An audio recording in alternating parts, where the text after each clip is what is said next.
নমস্কার। আপনারা সবাই কেমন আছেন? আশা করি সবাই ভালো আছেন, সুস্থ আছেন।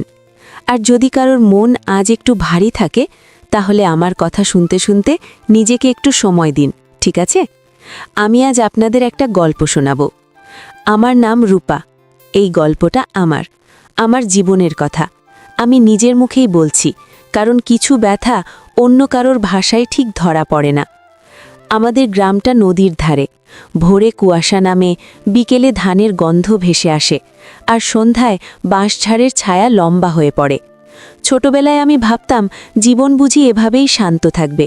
সকালে হাড়ি চড়ে, দুপুরে স্কুল, বিকেলে খাল পাড়ে হাঁটা, রাতে মায়ের পাশে ঘুম।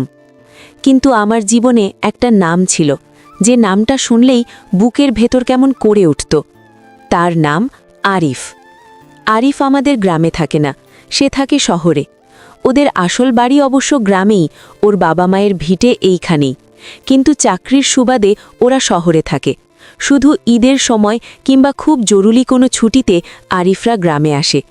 ওরা এলেই গ্রামের বাতাসটা একটু বদলে যেত। মনে হতো শহরের আলো এসে পড়েছে আমাদের কাঁচা রাস্তায়।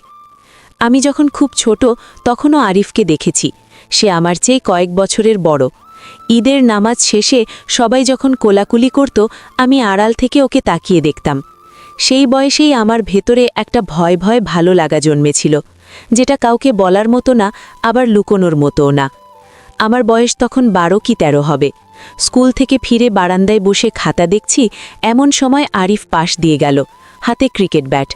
আমি চোখ তুলে তাকাতেই ও হেসে বলেছিল, এই রূপা, তুই বড় হয়ে গেছিস। আমি লজ্জায় খাতা নামিয়ে ফেলেছিলাম। সেদিন বুঝেছিলাম একটা বাক্যও কারোর মনে কতটা দাগ কাটতে পারে। সময় গড়ালো, আমি এসএসসি দিলাম। আমার স্বপ্ন ছিল শহরে গিয়ে পড়ব, নার্সিং করব। মা বলতেন, মেয়ে মানুষের স্বপ্ন বেশি বড় করলে মানুষ কথা শোনায়। আর আমি বলতাম, মানুষ কথা শুনলেই কি স্বপ্ন ছোট হয়ে যায় মা? মা শুধু দীর্ঘশ্বাস ফেলতেন। তারপর আসে সেই ঈদ, যে ঈদ আমার জীবনকে 2 ভাগে ভাগ করে দেয়, আগে আর পরে। আরিফরা গ্রামে এলো। চারদিকে নতুন জামার রং, মসজিদ থেকে ফেরার ভিড়, আকাশে আতশবাজির শব্দ। আমি সেদিন মামা বাড়ি যাচ্ছিলাম। পথের মোড়ে আরিফকে পেলাম। সে একা দাঁড়িয়ে, হাতে মোবাইল, চোখে অদ্ভুত অস্থিরতা। সে বলল, রূপা, কথা আছে, একটু হাঁটবি? আমি প্রথমে ভয় পেলাম। গ্রামে কথা উঠতে সময় লাগে না। কিন্তু আরিফের কণ্ঠে এমন একটা অনুনয় ছিল যে আমি না বলতে পারলাম না।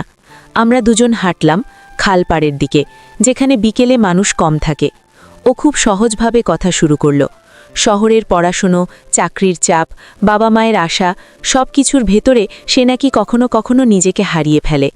আমি শুনছিলাম।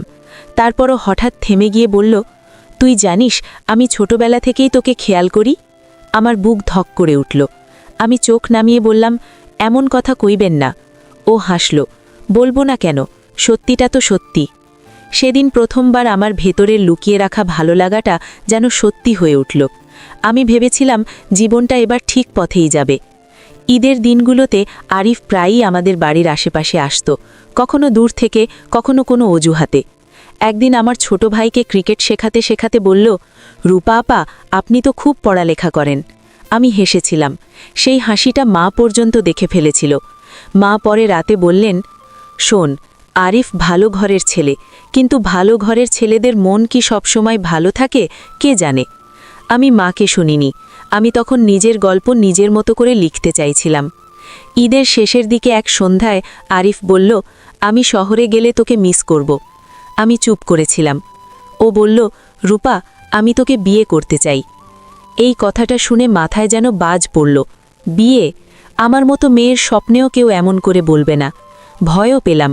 গ্রামে বিয়ে মানে শুধু দুজন মানুষ না, দুটো পরিবার, হাজারটা চোখ আর শত কথা। আমি বললাম, আপনার বাবা মা রাজি হবেন?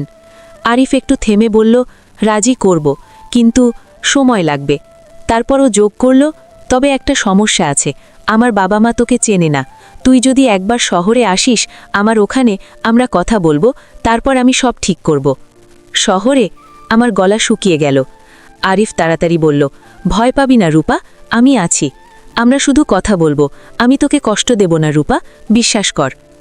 বিশ্বাস, এই শব্দটা তখন আমার জীবনের সবচেয়ে বড় হয়ে উঠেছিল, কারণ আমি ছোটবেলা থেকেই তাকে পছন্দ করতাম, আর যাকে এতদিন ভালোবেসেছি তাকে অবিশ্বাস করার মতো সাহস আমার ছিল না। ঈদের পরদিন গ্রামে সবাই ব্যস্ত, আর আমার বুকের ভেতর শুধু ঘূর্ণি। রাতে আরিফ মেসেজ পাঠালো, রূপা, কাল ভোরে চল, বেশি দেরি করলে সব জটিল হবে। সেই রাতে আমি ঘুমাতে পারিনি। মা পাশে শুয়েছিল। মনে হচ্ছিল মাকে বললে মা বাধা দেবে, আর না বললে আমি হয়তো জীবনের সবচেয়ে বড় সুযোগটা হারাবো। ভোরের আগে আমি উঠলাম, খুব ধীরে দরজা খুললাম। বাইরে কুয়াশা, পাখিরা ঠিকমতো ডাকেনি। আমার পা কাঁপছিল। ব্যাগে 2 সেট কাপড়, স্কুল সার্টিফিকেটের ফটোকপি আর মায়ের দেওয়া ছোট একটা রূপোর চেন রাখলাম, যেন নিজের অস্তিত্বটা সঙ্গে থাকে। গ্রামের শেষ মাথার রাস্তায় আরিফ দাঁড়িয়েছিল, পাশে একটা বাইক। ও আমাকে দেখেই বলল, চল, দেরি হয়ে যাবে। আমি ফিসফিস করে বললাম, আমি ভয় পাচ্ছি। আরিফ হাত বাড়িয়ে দিল, ভয় পাস না, আমি আছি। আমি সেই হাত ধরেছিলাম, আর সেই হাত ধরেই আমি আমার গ্রাম, মায়ের ঘুমন্ত মুখ, ভাইয়ের হাসি সব কিছু পেছনে ফেলে এগিয়ে গিয়েছিলাম। বাইকে উঠেই শেষবারের মতো পেছনে তাকালাম। কুয়াশার ভেতর গ্রামের রাস্তা ধীরে ধীরে মিলিয়ে যাচ্ছিল। আরিফ বলল, আর একটু পরেই বাসস্ট্যান্ড, তারপর সোজা শহর। বাসস্ট্যান্ড কাছে এলো। মানুষের ভিড়, চায়ের দোকানের শব্দ, বাসের হর্ন। আমার মাথা ঘুরছিল। আরিফের ফোন বেজে উঠল। সে খুব ছোট করে বলল, হ্যাঁ আসছি, ঠিক আছে। তারপর ফোন কেটে আমাকে বলল, সব ঠিক আছে রূপা, শুধু আমার কথা শুনবি। আমি মাথা নেড়েছিলাম, কিন্তু ভেতরে কোথাও একটা সতর্ক ঘণ্টা বাজতে শুরু করেছিল, খুব ক্ষীণ, খুব দূরের। আমি বাসের সিঁড়িতে পা রাখলাম। ঠিক তখনই মনে পড়ল, মাকে আমি কিছুই বলে আসিনি। আমি থমকে গেলাম। আরিফ আমার কবজি শক্ত করে ধরল। এখন থামলে হবে না রূপা, ওঠ। তার হাতের চাপে আঙুল ব্যথা পেল। আমি কিছু বলতে গেলাম, কিন্তু গলার শব্দ আটকে গেল। আমি বাসে উঠলাম। বাস ছাড়ল, আর আমার জীবনের আগে অংশটা কুয়াশার মতো পিছনে পড়ে রইল। কাট টু ব্ল্যাক। পরের অংশে আমি বলবো শহরে পৌঁছে প্রথম দিনেই আমি কি বুঝতে শুরু করেছিলাম, আর কিভাবে আমার স্বপ্নের রং ধীরে ধীরে বদলে যাচ্ছিল। বাসটা যখন গ্রামের সীমানা ছাড়িয়ে শহরের দিকে ছুটল, আমার মনে হচ্ছিল আমি যেন একটা নতুন জীবনের দরজায় দাঁড়িয়ে আছি। জানালার কাঁচে ধোঁয়া জমেছিল। আমি আঙুল দিয়ে কাঁচে ছোট্ট একটা গোল দাগ করে বাইরে তাকাচ্ছিলাম।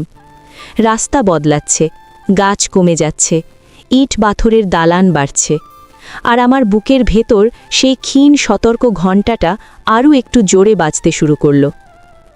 আরিফ আমার পাশে বসেছিল, কিন্তু তার চোখে যে মানুষটাকে আমি গ্রামের খালপাড়ে দেখেছিলাম, সেই মানুষটা যেন নেই। কথা কম, চেহারায় তাড়া, আর হাতে ফোন।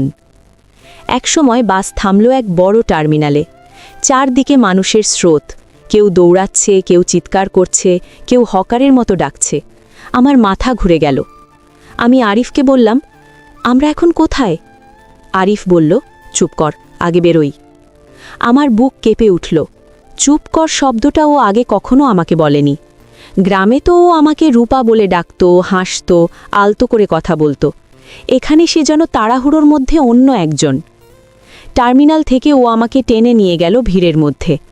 আমি বারবার বলছিলাম, একটু দাঁড়ান, আমি পানি খাবো। ও জবাব দিল না, শুধু বলল, এদিকে আয়। আমরা উঠলাম একটা ছোট্ট গাড়িতে। শহরের রাস্তা আমার কাছে গোলক ধাঁধা। গাড়ি চলতে চলতে আমি জানালার বাইরে তাকালাম। বড় বড় বেলবোর্ড, উঁচু দালান, মানুষের মুখে ক্লান্তি, আর বাতাসে ধুলো। মনে হচ্ছিল আমি যেন কারোর শহরে অতিথি নই, আমি যেন কারোর শহরে আটকে পড়া একজন অচেনা মানুষ। গাড়ি থামল একটা গলির ভেতর। চারদিকে ঘিঞ্জি বাড়ি, সিঁড়ি, দেয়ালের গায়ে পোস্টার। আরিফ আমাকে নামিয়ে বলল, চল এইখানে উঠি, আজকের রাতটা এখানে, কাল সব ঠিক করে ফেলব। আমি বললাম, এটা আপনার বাসা? আরিফ একটু থেমে বলল, না, এক পরিচিতের জায়গা, বেশি প্রশ্ন করিস না। আমি তখনও ভাবছিলাম, হয়তো শহর বলে ও এমন করছে, হয়তো চাপ আছে, হয়তো ওর মাথায় অনেক পরিকল্পনা।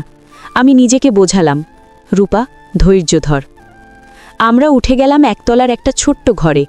ঘরে একটা পুরনো সোফা, মেঝেতে বিছানা, একপাশে টিনের আলমারি। জানালায় পর্দা নেই, শুধু গ্রিল। বাইরে রাস্তার আলো ভিতরে ঢুকে আছে। ঘরে একটা কেমন গুমোটো গন্ধ, ধোঁয়া আর পুরনো ঘামের মতো। আমি আস্তে করে বললাম, আমি মাকে একটা ফোন করব, জানাবো আমি শহরে এসেছি। আরিফ হঠাৎ ঘুরে তাকালো, চোখটা কেমন কড়া। ফোন? এখন? আমি বললাম, মা চিন্তা করবে, আমি কিছু বলে আসিনি। আরিফ দাঁত চেপে বলল, এখন ফোন করলে সব নষ্ট হবে, তোর বাড়ি থেকে লোকজন আসবে, আমি বিপদে পড়ব, বুঝলি? আমি চুপ করে গেলাম।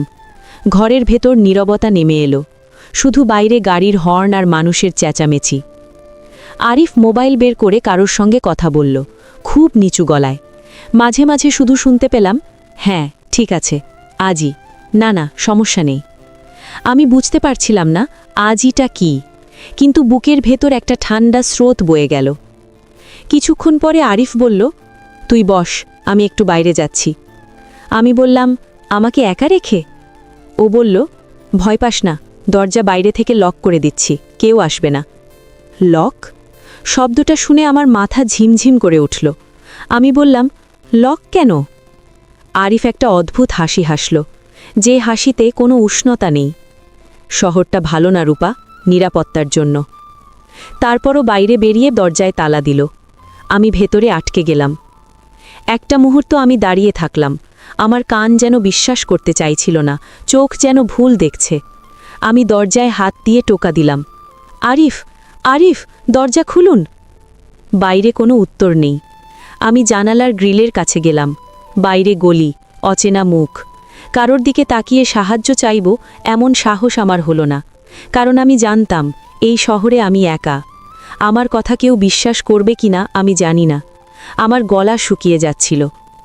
সন্ধে নামল, বাইরে আলো আরও তীব্র। ঘরের ভেতর অন্ধকারটা ঘন হতে লাগল। আমার মাথায় শুধু মায়ের মুখ, যে মুখটা ঘুমন্ত অবস্থায় ফেলে এসেছি। মনে হচ্ছিল, আমি কি করলাম? রাত অনেকটা পরে দরজার তালা খুলল।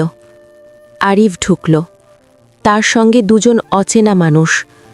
তাদের পোশাক, চোখের ভাষা, সব কিছুতেই এক ধরনের হিসেবি ঠান্ডা ভাব। আরিফ আমাকে দেখে বলল, এই দাঁড়া, এরা আমার বন্ধু। আমি কাঁপা গলায় বললাম, আপনি আপনি এদের কেন আনলেন? আরিফ উত্তর দিল না, শুধু ওই দুজনকে বলল, কথা বলো। একজন লোক আমার দিকে তাকিয়ে এমনভাবে হাসল যেন আমি কোনো মানুষ না, আমি কোনো জিনিস। সে বলল, এই মেয়েটাই, ঠিক আছে। অন্যজন বলল, কাগজপাতি আছে? আমি থমকে গেলাম। কাগজপাতি মানে কি? আমি আরিফের দিকে তাকালাম, আশা নিয়ে, ভয় নিয়ে, অনুনয় নিয়ে। আরিফ চোখ সরিয়ে নিল। তারপর এমন একটা কথা বলল যেটা আমার ভেতরটা ভেঙে দিল। রূপা, তুই আমার কথা শুনবি, বেশি চেঁচামেচি করলে তোরই ক্ষতি। আমি তখন বুঝলাম, এখানে আমার কোনো কথা নেই, এখানে আমার না বলার জায়গা নেই। এখানে আমার বিশ্বাসটা, আমার স্বপ্নটা, সব কিছু কেউ যেন পায়ের নিচে পিষে দিচ্ছে।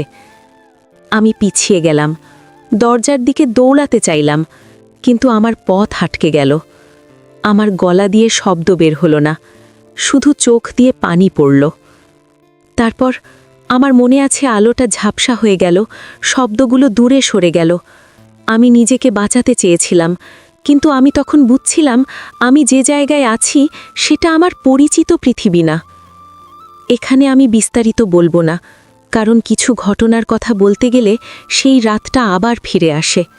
শুধু এটুকু বলবো, সেই রাতে আমার ভেতরের রূপা মারা গেল, আর একটা নতুন রূপা জন্ম নিল, যে শুধু বাঁচতে জানে। পরদিন সকালে আমি যখন মেঝেতে বসেছিলাম, চোখ শুকিয়ে গিয়েছিল কান্না করতে করতে, আরিফ এসে বলল, তোকে আমি বিয়ে করব, কিন্তু এখন না, আগে কিছু ব্যবস্থা করতে হবে। আমি ফিসফিস করে বললাম, মা, আমার মা। আরিফ বলল, তোর মা এখন কিছু জানে না, আর জানলেও কি করবে। তারপর ও আবার ফোন করল, হ্যাঁ আজই পাঠাবো, ঠিক আছে, লোক রেডি আছে। আমি শুনে ফেললাম পাঠাবো শব্দটা। আমার সারা শরীর বরফ হয়ে গেল। আমি বললাম, পাঠাবো মানে? আমাকে কোথায়? আরিফ চেয়ে রইল কিছুক্ষণ, তারপর বলল, রূপা, তুই এখন আমার কথা শুনে চল, না হলে তোর বেঁচে থাকাটাই কঠিন হবে। আমি বুঝলাম আমি শুধু প্রেমের গল্পে ঢুকিনি, আমি একটা ফাঁদে পড়ে গেছি, আর সেই ফাঁদের দরজা বন্ধ হয়ে গেছে পেছন থেকে। কিছুক্ষণ পর দরজায় আবার শব্দ হলো।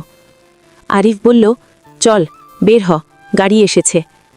আমি কাঁপা পায়ে উঠে দাঁড়ালাম। আমার হাত পা যেন আমার না, মাথায় শুধু একটাই প্রশ্ন, আমি কোথায় যাচ্ছি? আর কেউ কি কখনো আমাকে খুঁজে পাবে?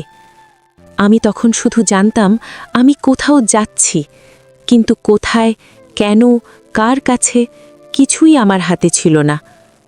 আরিফ আমাকে একটা ওড়না ধরিয়ে দিল। এটা মাথায় দে, চুপচাপ থাকবি। আমি জবাব দিতে পারিনি। আমার গলার ভেতর শব্দ ছিল, কিন্তু বের হচ্ছিল না।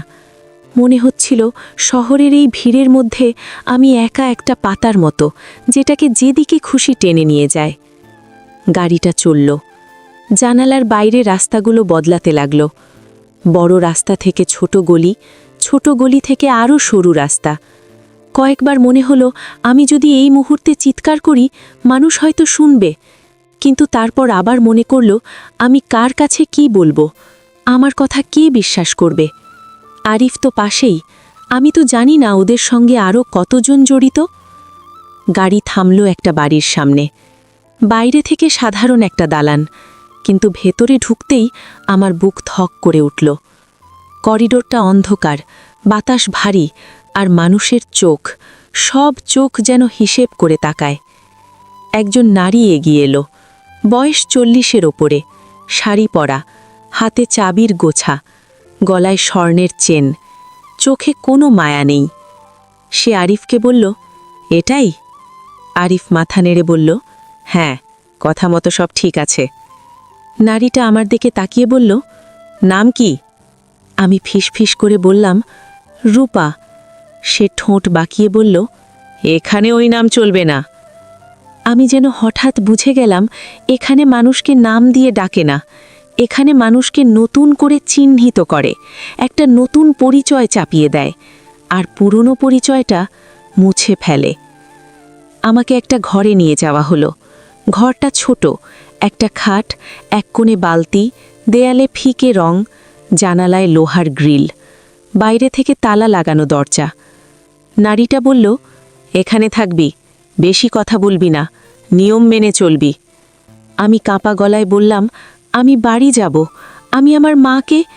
নারীটা বলল, মা বাবা ভুলে যা, এসব এখানে চলে না। আমি খাটের কোণায় বসে পড়লাম। মাথার ভেতর শুধু একটা ছবিই ঘুরছিল, মা উঠোনে দাঁড়িয়ে আছে, হাতে চালের বাটি, আর দরজার দিকে তাকিয়ে আছে।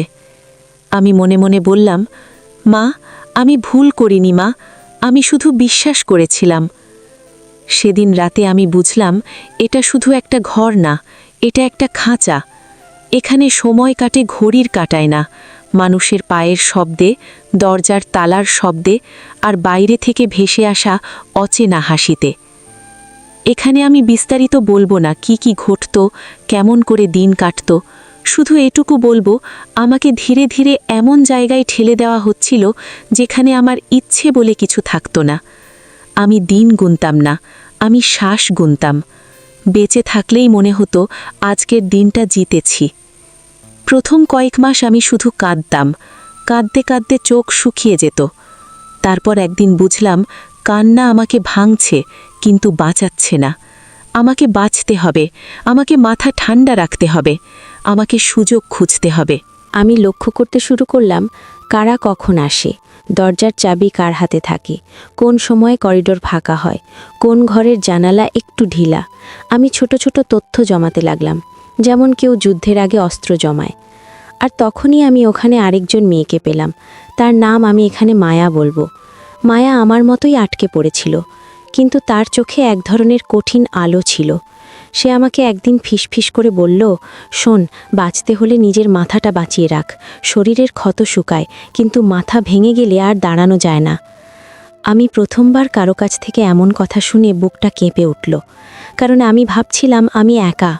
কিন্তু না, অনেকেই আছে যারা বাঁচছে শুধু বাঁচার জন্য। মায়া আমাকে শেখালো কাকে বিশ্বাস করা যায়, কাকে যায় না।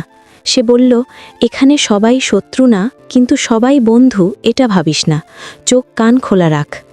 একসময় আমার মাথায় একটা প্রশ্ন ঘুরতে লাগলো, আরিফ কেন? আমি তো তাকে ছোটবেলা থেকে পছন্দ করতাম। সে কিভাবে এত বদলে গেল? তার জন্য কি এটা শুধু টাকা, নাকি ক্ষমতা, নাকি বন্ধুদের দাপট? যাই হোক, আমার চোখে তার জায়গাটা তখন ঘৃণার নিচে চাপা পড়েছিল। আমি শুধু একটাই চাইছিলাম, আমি যেন কোনোভাবে এই জায়গা থেকে বের হতে পারি। আমি যেন মায়ের কাছে ফিরতে পারি, কিংবা ফিরতে না পারলেও আমি যেন মুক্ত হই। দিনগুলো একরকম ছিল, কিন্তু একটা জিনিস বদলাতে শুরু করলো। আমি আর আগের মতো ভেঙে পড়তাম না। আমি নিজের ভেতরে একটা দেয়াল তুলতে শুরু করলাম, যে দেয়ালের এক পাশে ব্যথা আর অন্য পাশে আমার বেঁচে থাকার জেদ। সেই সময়েই প্রথমবার একজন লোক নিয়ম করে আসতে শুরু করলো। আমি তার নাম বলবো সাইফুল, কারণ নামটা আমার মনে দাগ কেটে আছে, কিন্তু সত্যিকারের নাম নয়। সাইফুল অন্যদের মতো ছিল না। সে কথা কম বলতো, কিন্তু চোখে অদ্ভুত এক ধরনের লজ্জা থাকত। সে এসে কখনো অশ্লীল কথা বলতো না, চেঁচামেচি করতো না। শুধু জিজ্ঞেস করত, তুমি খেয়েছো? অথবা তোমার হাত কাঁপছে কেন? প্রথম আমি তাকে বিশ্বাস করিনি। আমি ভাবতাম এও অভিনয়, এও সুযোগ নিচ্ছে, এও হয়তো ভাঁদ। কিন্তু কয়েক সপ্তাহ পর বুঝলাম তার ব্যবহারটা সত্যিই আলাদা। একদিন সে খুব নিচু গলায় বলল, আমি জানি তুমি এখানে নিজের ইচ্ছায় আসোনি। আমি চমকে তাকালাম।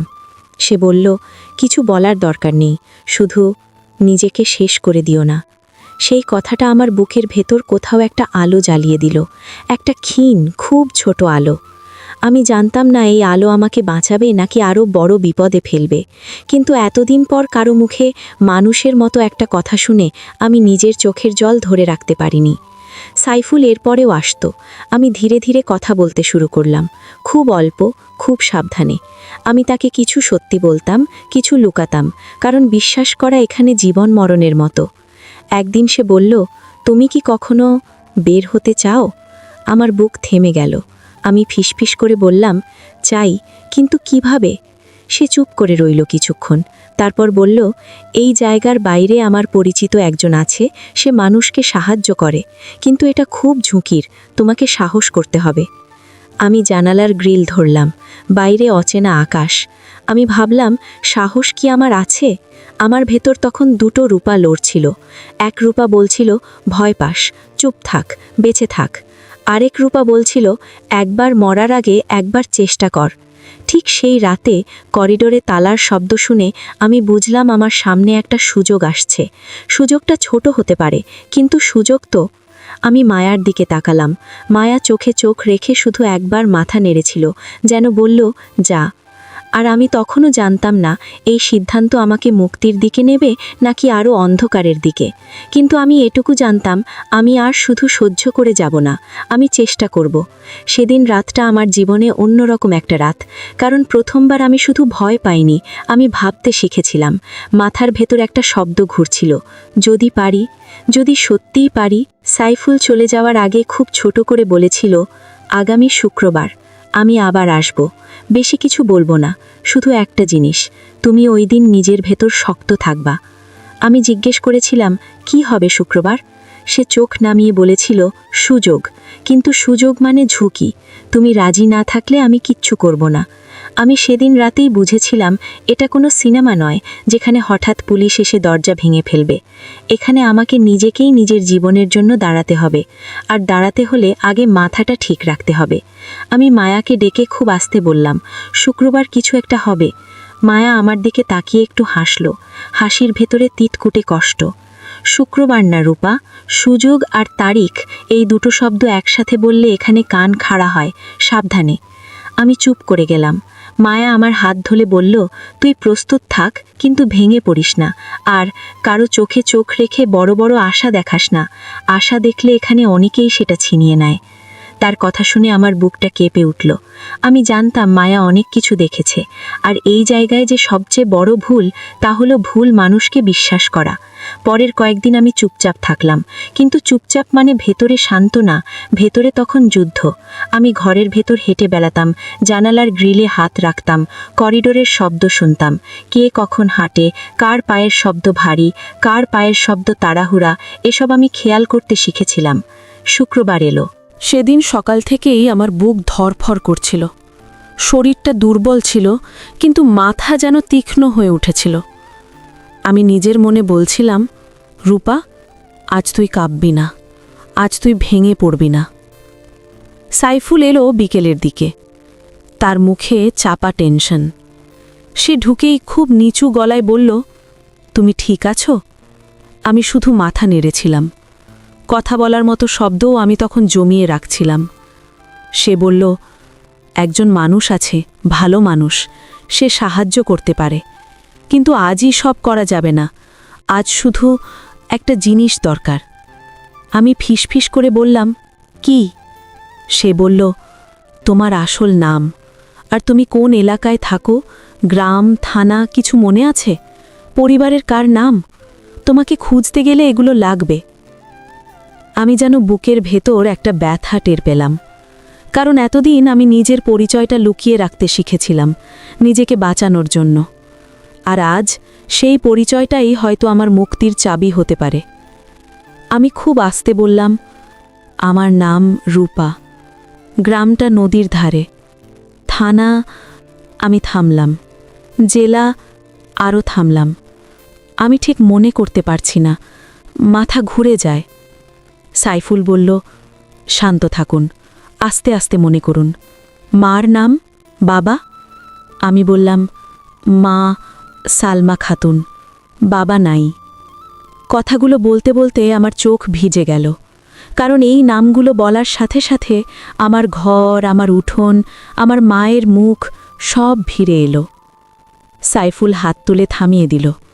কাঁদবেন না, কাঁদলে চোখ লাল হবে, লোকজন খেয়াল করবে।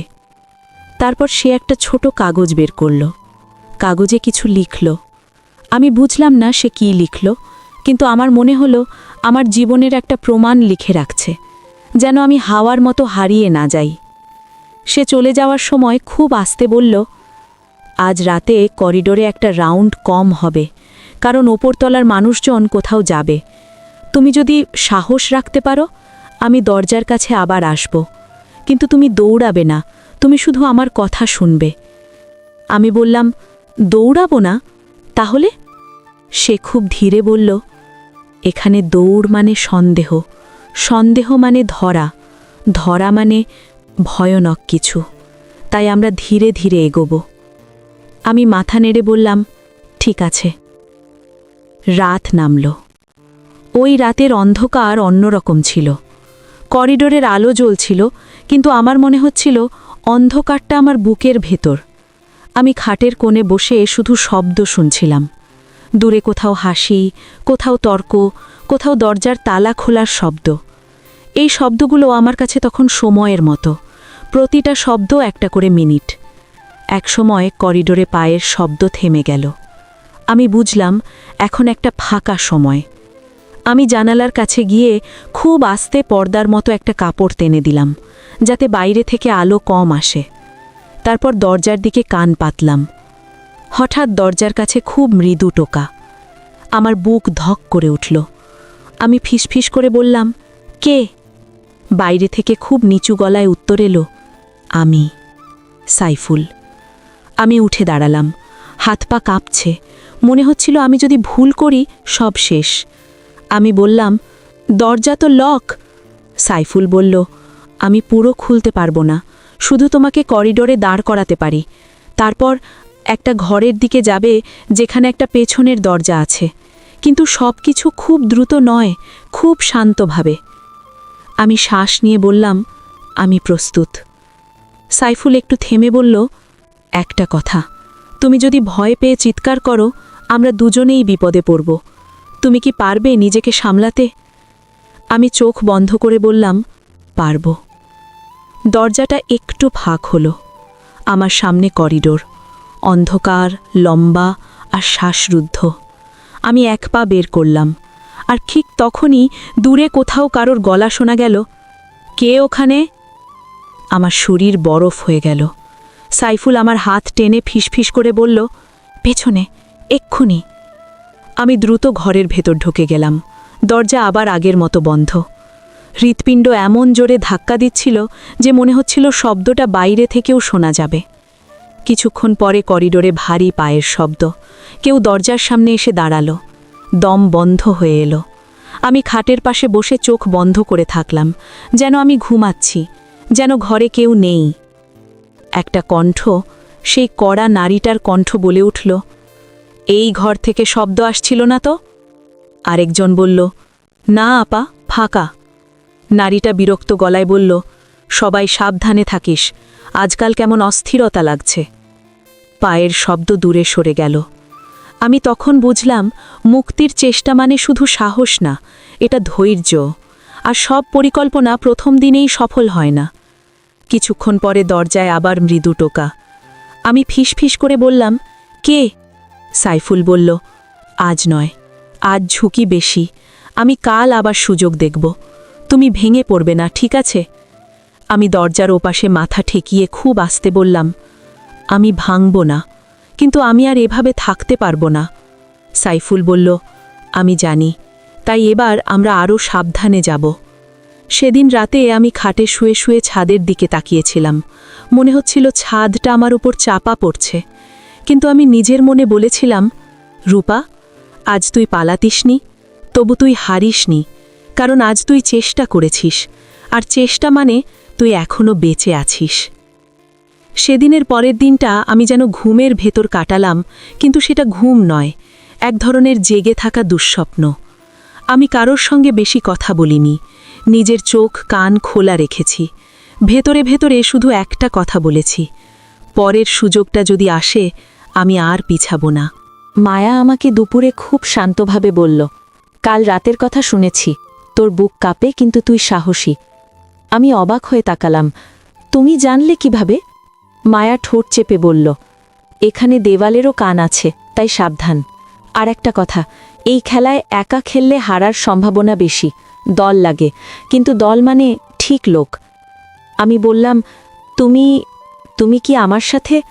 মায়া কিছুক্ষণ চুপ করে রইল, তারপর বলল, আমি তোকে সাহায্য করব, কিন্তু এক শর্তে, তুই বের হলে আমাকে ভুলে যাবি না। আমার গলা আটকে গেল। আমি বললাম, আমি তোমাকে ফেলে যাব কেন? মায়া খুব মৃদু হাসল, কারণ বাইরে গেলে মানুষ নিজের জীবন বাঁচাতে চায়, আর ভেতরে যারা থাকে তাদের কথা দ্রুত ভুলে যায়। আমি চাই না তুই ভুলে যাস। আমি চোখ ভিজিয়ে বললাম, আমি ভুলব না। এই কথাটা বলেই আমি বুঝলাম, আমার সামনে শুধু নিজের মুক্তি না, মানুষ হয়ে থাকার লড়াইও আছে। সন্ধ্যার পর থেকে আশ্চর্যভাবে করিডোরে গার্ডের ঘোরাফেরা একটু কম ছিল। মনে হচ্ছিল সত্যিই ওপরতলায় কোথাও একটা ব্যস্ততা চলছে।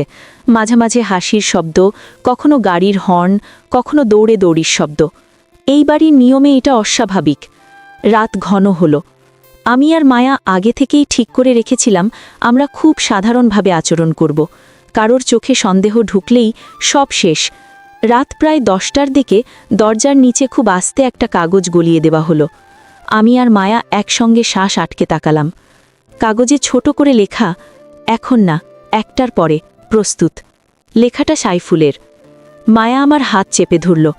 শুন রূপা, তুই ভয় পেলে আমার দিকে তাকাবি, আমি চোখে চোখ রাখব, তুই নিজের শ্বাসটা গুনবি, 1, 2, 3, বুঝলি? আমি মাথা নেড়ে বললাম, বুঝেছি। রাত 12টা পেরোতেই বাড়িটা আরও বেশি নিস্তব্ধ হলো। শুধু দূরে কোথাও একটা টিভির আওয়াজ, আর মাঝে মাঝে সিঁড়িতে কারোর পায়ের শব্দ। আমি শুয়ে থাকার ভান করছিলাম, কিন্তু চোখের পাতার নিচে জেগেছিল এক বিশাল ঝড়। ঠিক 1টার একটু পরে দরজায় মৃদু টোকা। আমি ধীরে উঠে বসলাম। মায়া ফিসফিস করে বলল, শ্বাস গুন। আমি মনে মনে বললাম, 1, 2, 3। দরজা সামান্য ফাঁক হলো। সাইফুলের ফিসফিস, এখন খুব শান্ত। আমি আর মায়া করিডোরে বের হলাম, এমনভাবে যেন আমরা শুধু পানি আনতে যাচ্ছি বা বাতাস খেতে যাচ্ছি। করিডোরের আলো কম, দেওয়ালে ছায়া নাচছে। আমার পায়ের শব্দ যেন আমার নিজের কানেই বেশি জোরে লাগছিল। সাইফুল আমাদের সামনে হাঁটছিল খুব ধীরে। সে বলল, ডান দিকে, ওই ঘরটা, দরজাটা আধ খোলা থাকবে। আমরা তিনজন একটা ঘরের সামনে থামলাম। ঘরটা খালি, মনে হলো স্টোর রুম। ভেতরে কার্টুন, পুরনো কাপড়, একটা ভাঙ্গা চেয়ার। ঘরের পেছনে সত্যিই একটা দরজা, ছোট, লোহার, আর তার নিচে একটু ফাঁক। সাইফুল বলল, এই দরজাটা পিছনের গলিতে যায়, কিন্তু গলিতে বেরোলেই নিরাপদ না। গলিতে লোক থাকে, তাই বের হয়ে ডান দিকে না, বাম দিকে যাবে। ওখানে একটা ভাঙা প্রাচীর আছে। প্রাচীর টপকে পাশের বিল্ডিংয়ের সিঁড়ি, তারপর নিচে। মায়া খুব কম শব্দে বলল, কিভাবে প্রাচীর টপকাবো? সাইফুল বলল, আমি আগে যাব, দেখে ইশারা দেব। আমার মনে হচ্ছিল, এটা সত্যি হচ্ছে? আমি কি সত্যিই বের হতে যাচ্ছি? ঠিক তখনই করিডোরের অন্য মাথা থেকে একটা ভারী কণ্ঠ ভেসে এলো, এই, কে ওখানে? আমি জমে গেলাম। মায়া আমার হাত আরও শক্ত করে ধরল। সাইফুল খুব দ্রুত ফিসফিস করল, লাইটের নিচে দাঁড়াবি না, চুপ। কণ্ঠটা আবার এলো, আরও কাছে। আমি তো বলেছিলাম, আজকাল অস্থিরতা। কাকে পাচ্ছি না?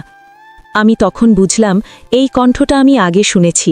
এই কণ্ঠটা ওই বাড়ির সবচেয়ে ভয়ঙ্কর মানুষদের একজন, যার চোখ সব কিছু খুঁজে বের করে।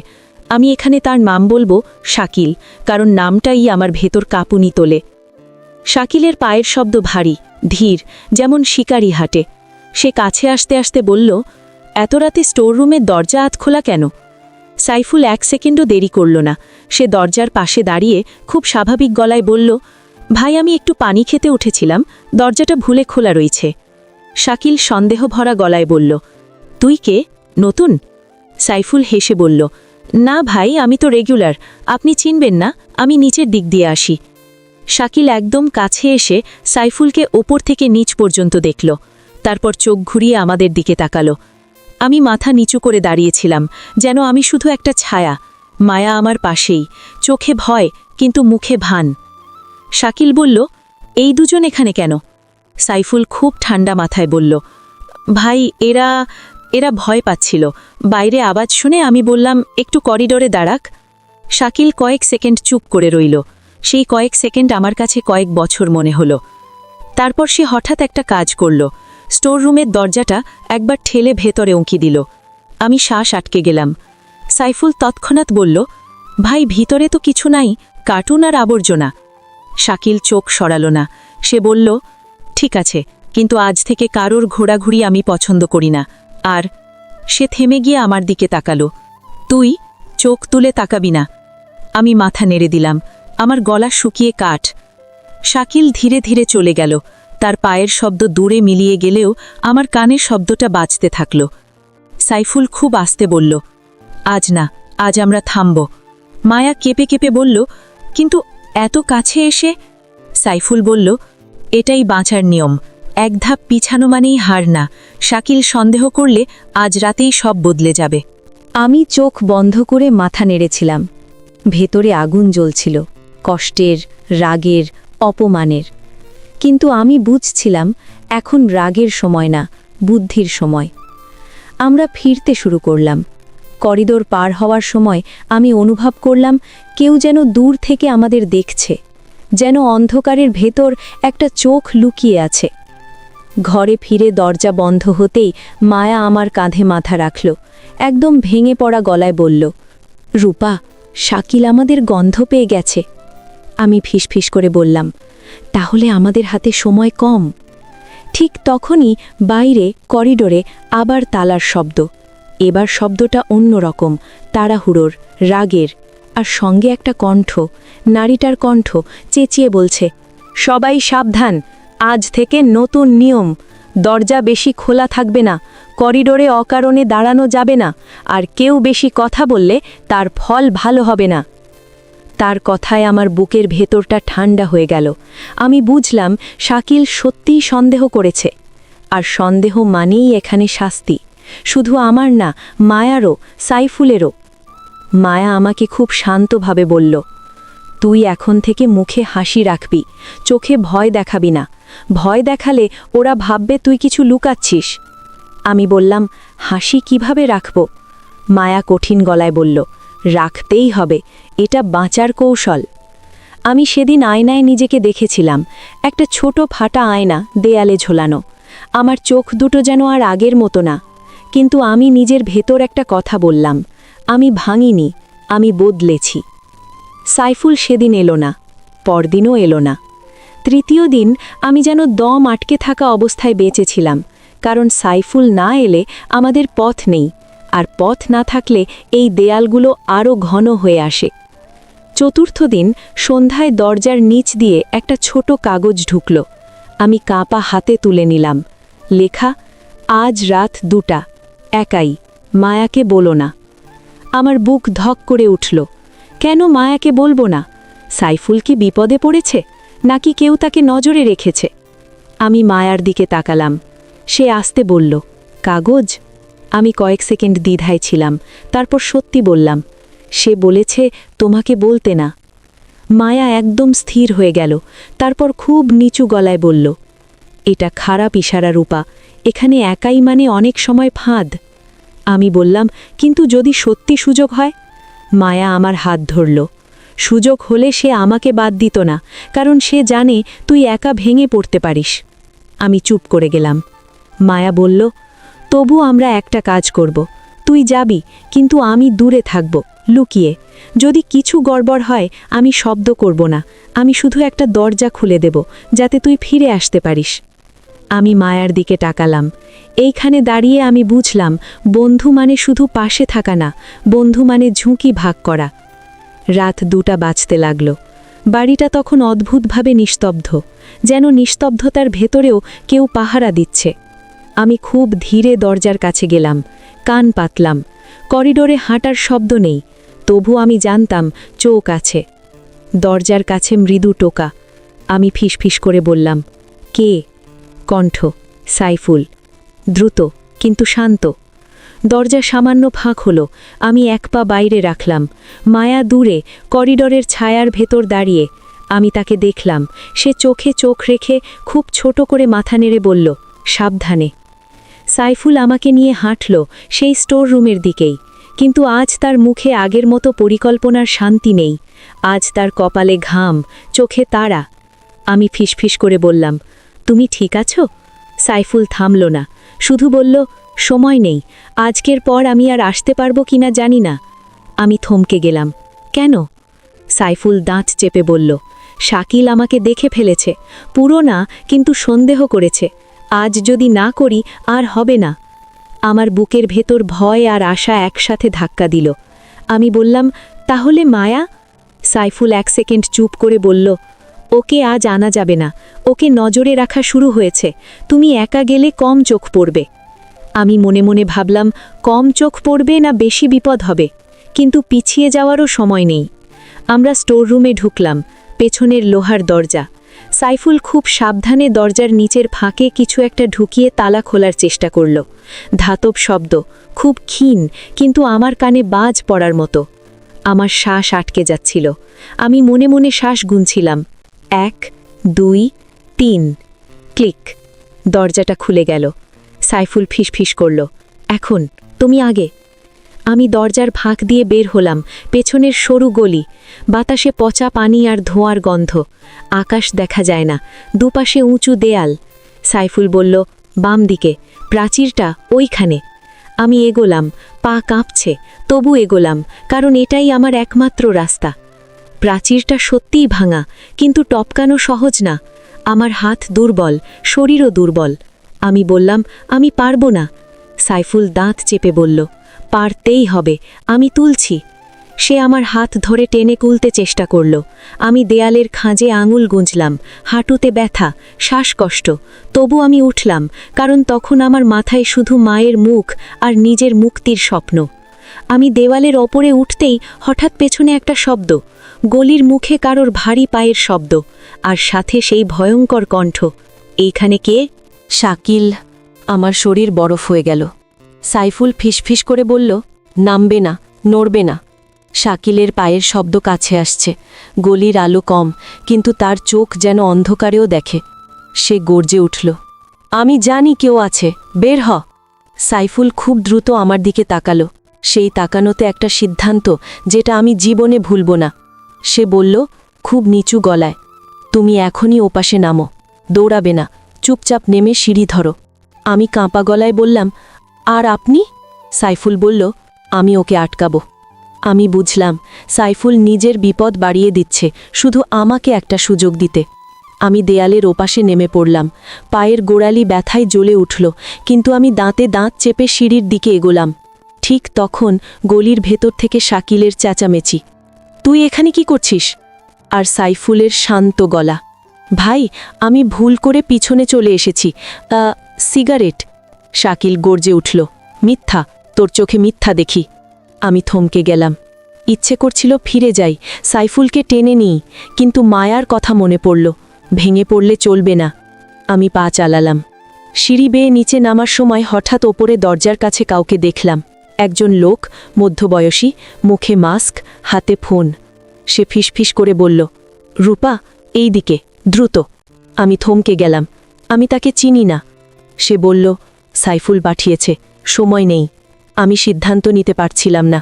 ঠিক তখনই পিছন থেকে শাকিলের গলা আরও জোরে শোনা গেল, ধর, কেউ পালাচ্ছে। আমার বুকের ভেতর সব কিছু ভেঙে পড়ার আগে আমি ওই লোকটার দিকে এগোলাম, কারণ এখন আর দ্বিতীয় ভাবার সময় নেই। লোকটা আমাকে একটা ছোট দরজা দিয়ে বাইরে বের করল, একটা বড় রাস্তার পাশে। রাস্তায় রাতের বাস, ট্রাক, দূরে নীল আলো, কোথাও কোনো গাড়ির ফ্ল্যাশ। লোকটা বলল, চুপ করে হাঁটো, মাথা নিচু, আমি তোমাকে নিরাপদ জায়গায় নিয়ে যাব। আমি হাঁটছিলাম, কিন্তু আমার কান, আমার হৃদয় সব কিছু তখনও পিছনের গলিতে পড়েছিল। সাইফুল এখন কি অবস্থায়? মায়া বুঝতে পারবে তো আমি বেরিয়েছি? শাকিল কি আমাদের ধরবে? ঠিক তখনই আমার হাতে একটা কাঁপুনি উঠল। আমি হঠাৎ বুঝলাম আমার ওড়নার এক কোণের রূপোর চেনটা জড়িয়ে আছে, মায়ের দেওয়া চেন। আমি সেটা মুঠোয় চেপে ধরলাম। এটা যেন আমাকে বলল, বাঁচ রূপা, বাঁচ। কিন্তু ঠিক সেই মুহূর্তেই পেছনে গাড়ির ব্রেক কষার শব্দ, আর সঙ্গে একটা চেঁচানো কণ্ঠ, ওই দাঁড়া। আমি ঘুরে তাকালাম। দূরে আলোর মধ্যে শাকিলের মতো একটা ছায়া নড়ছে। লোকটা আমার হাত টেনে বলল, দৌড়াবে না, আমার সঙ্গে চল, এখনই। আমি হাঁটতে লাগলাম। হাঁটা, কিন্তু ভিতরে ঝড়, আর আমার মাথায় শুধু একটাই কথা, যাই হোক, আমি আর ফিরে যাব না।